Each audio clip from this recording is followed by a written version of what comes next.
Hey friends, my friend Jeff called. He said, come over after work. He said, bring your jacket. Well, let's see what he wants to show me. All right, well, I don't think you want to see me or Jeff today. I think what you want to see is this. This is the 1/350 scale TOMY die-cast U.S.S. Enterprise from Star Trek The Motion Picture. And you've been waiting on this how long, Jeff? Almost 18 months. And how many of these were you waiting on? 2. And how many of them do you have? 2. All right. So, giving you an idea, here is obviously the bow of the ship. We have fully lit setup. You've got all of the lighting. But you may notice here, and I hate to lead off with this, but it's kind of obvious right now. Jeff, you got a problem. Yeah, the deflector dish and the shuttle bay lights were not functional on this particular one. Okay, so at the risk of being indelicate right off the bat, what have you done about that?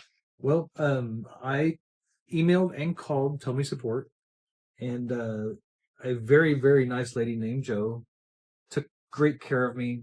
She put it in as a warranty claim. They're sending me a return label for this one and are shipping me a brand new one. Okay, so super heads up. If you get anything, it sounds like, or if you get anything that's not doing so hot, it sounds like Tomy's got you covered and taken care of. Yeah, they did great with their customer service. Really, really great. Here we have the side of the secondary hull. Now, I am instantly struck by the iridescence of the Aztec panels. And they're also very accurate. The bottom of the secondary hull has the right striping on it. Everything is just really great. We've got our nav lights are in scale. And we're going to look at another one in a little darker environment. This is an area where some people have noticed light leaks. And Jeff, I think you've shared that you've seen a few, but they're not really. Yeah, they're not awful. Where the red running light is on the saucer, that's where they're most noticeable. But that's in a pitch black room. It's really not that bad. So a lot of folks, we've been seeing images of the bridge and commenting about how the color isn't correct and things like that. And honestly, as I'm sitting here and I'm looking at it in the camera, it looks significantly darker in the camera than it does to my eye. What have you noticed about it since you've had it in a couple of different lighting environments? The bridge itself, I think, is all right. It looks the right color to me. It's the same color as the edge of the nacelles. My problem is the yellow BC deck. I watched the film over and over again, and this looks like it needs to be a really light blue, not yellow. And you know what's funny? My eyes have always seen it with a slightly greenish tinge. And so I think that's another one of those examples that, like, just lighting and which version we're most used to may impact it. It's not standing out as much to me, but when you say it that way, I can see how it would stand out to you. So what are you thinking? Are you going to do anything about that? Well, I've asked TOMY in my email that I sent them about the lighting. They didn't answer the question there. I have asked in the forums also. I'm wondering if they saw the original filming model and took some pictures or saw some pictures where this was actually the color of it now or then. But I haven't gotten an answer yet. I've always thought it was different than that, but it could have been the lighting when they were filming the movie. I do not know. And then we have, of course, the gangway. I love that detail level that we've got there. It's the same with the shuttle pod docks. Let's go to that one. That one's a little easier to get to. Just beautiful detail inside there. Just gorgeous. You can see those manual handles, for example. You're down there near the botanical bay. It's just beautiful detail in there. Since we're talking about detail, Jeff, look in that officer's lounge there.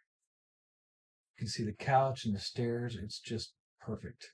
I think somebody's going to be playing a game of whatever that shuffle light was. I bet you if I got it the right angle, we might even see the pictures of the history of the Enterprise. Right now I have the purple warp engines on. I really like the purple. That's what they were in the movie. But they gave us the option to also have blue, which I hit the button wrong or something here. While you're getting that blue pulled up, I'm going to just highlight these outer grills. Magnificent. The stripes on those outer grills are just perfect. All right, there's the blue, so that's a little more. Yeah, we never really see him glow again in quite the same way as in the motion picture until we get into like Star Trek V. So we know where that came from. Check out the panel lines on the pylons. They did a perfect job on those too. Oh yeah, you've got that gradiated color in each of those blowout panels.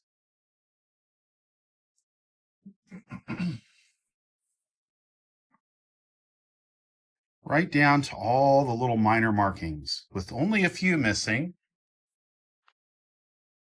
If you look there, you'll notice on the forward bump there, the red dots are missing.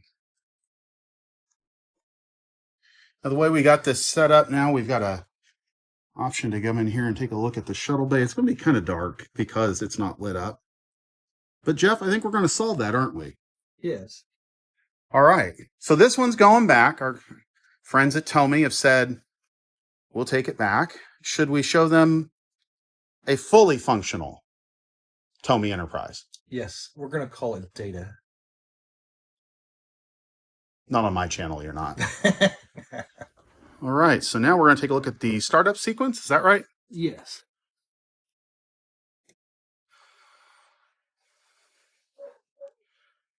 Windows. Spotlights. Here comes the deflector and the amber, the warm amber color. And that's the completion of the startup sequence, I believe. Yeah. The running lights aren't on yet. That's in the next mode. Gotcha. Okay. So now the impulse crystal has come to life once again in amber. We have a nav deflector that has switched to blue.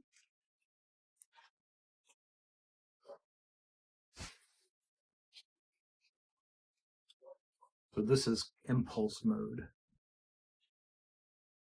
Once again, we'll take a look inside.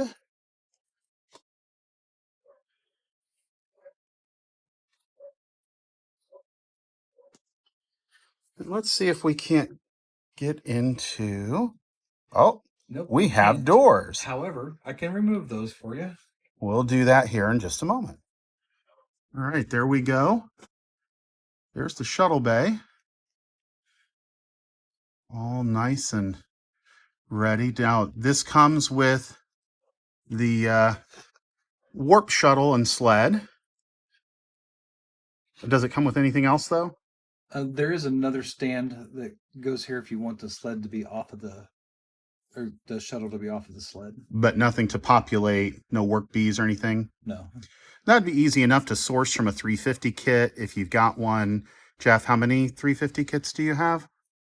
Probably 350. Okay, yeah. I don't know. 4? Something like that. Then you may notice here, and I'm sorry about the shaky cam. It's kind of hard to get angles, but we've got the... we have the impulse engines are now in kind of that ambered mode. Moving next, they go through a red. And here we go to warp speed. So we've got those purple grills. We've got the blue impulse engine and the blue impulse crystal. And someone forgot to close the aft hatch. Coming down below just a little bit.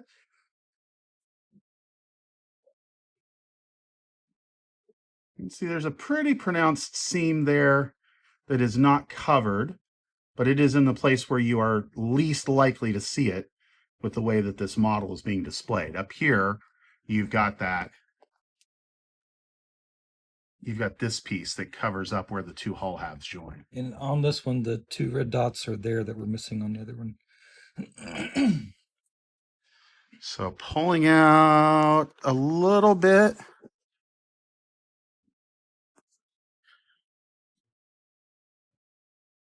And then, as you notice downstairs, it will sit on the main stand alone, but with a bit of a lean. So similar to the first iteration of the Polar Lights kit, this one has, what do you call that? Like almost struts, yeah. And they are metal. All right, now let's take a look at the underside of the saucer. In what is probably one of the most iconic shots from the motion picture, Kirk comes out of one of these airlocks here. We see down there, we see all the colorations. You can tell the lights are on. Now, Jeff, you shared with me a little bit about the Raytheon, or the lighting effect, the spotlight on the registries. Yeah, so on the bottom, we actually have 3 LEDs that are going to light either side of the pennants and the underside of the registry here. On the top, they put some very bright LEDs in the B deck, right, well, between B deck and A deck, that shine out over the front of the saucer, and it does pretty well. And obviously, it's going to do better in a dark room. On the nacelles, only the outer nacelles are Raytheon effect for the registry number. The inside, for some reason, they did not. Okay, so Jeff, what are your pros so far? Just the sheer existence of it is a pro. It is literally a work of art. There's a video that's been posted from the special effects director of the motion picture, and his goal was to make this ship the most beautiful thing he'd ever seen. And this model is the most beautiful model of it that I have ever seen. It is gorgeous. Is it perfect? Pretty darn close. It's better than any 350 kit that I have built. I've built 2 of these so far, and I'm working on the 3rd. I have one that I got from a friend, and this just blows away any work that I've ever seen anybody do on a 350 scale ship of the Refit. It's just mind-blowing. The lighting is fantastic. I'm so thankful they did purple and blue in the nacelles. The warp crystals on the nacelles are just beautiful.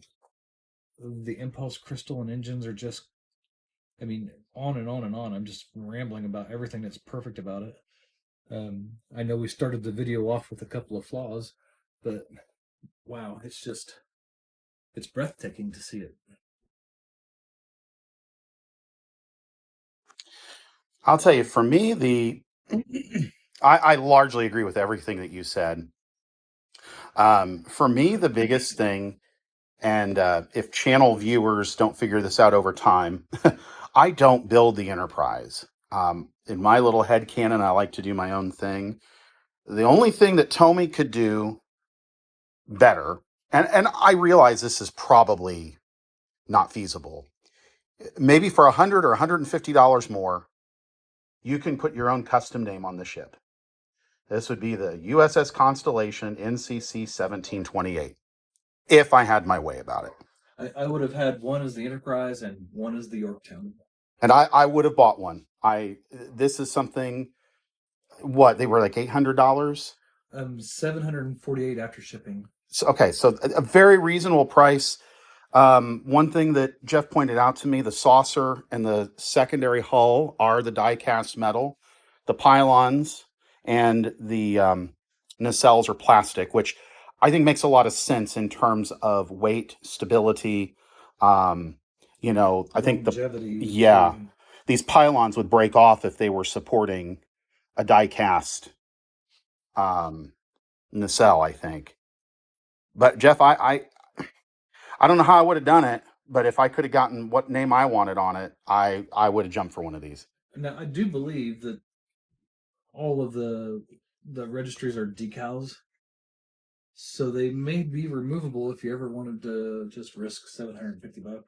The problem is you're not going to be risking $750 because nowadays they're already selling for something like $2,000 on eBay. I've seen some for $3,500. I'll just build my own. Hey, you also had mentioned to me the phasers and the torpedoes. You want to show those off as well? So there's another button down here called fire control. Yeah, fire. Fire. So if you press the fire control button,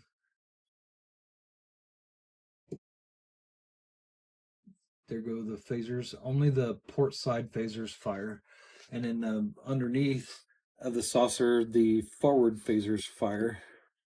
And the torpedoes. There goes the torpedoes.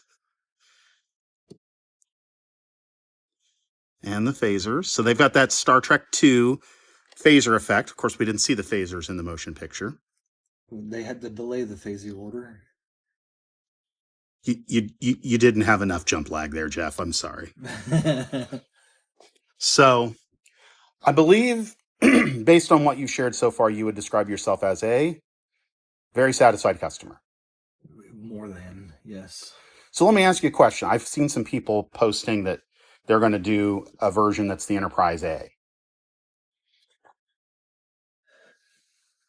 I would buy it. Yes. What if they did a Reliant?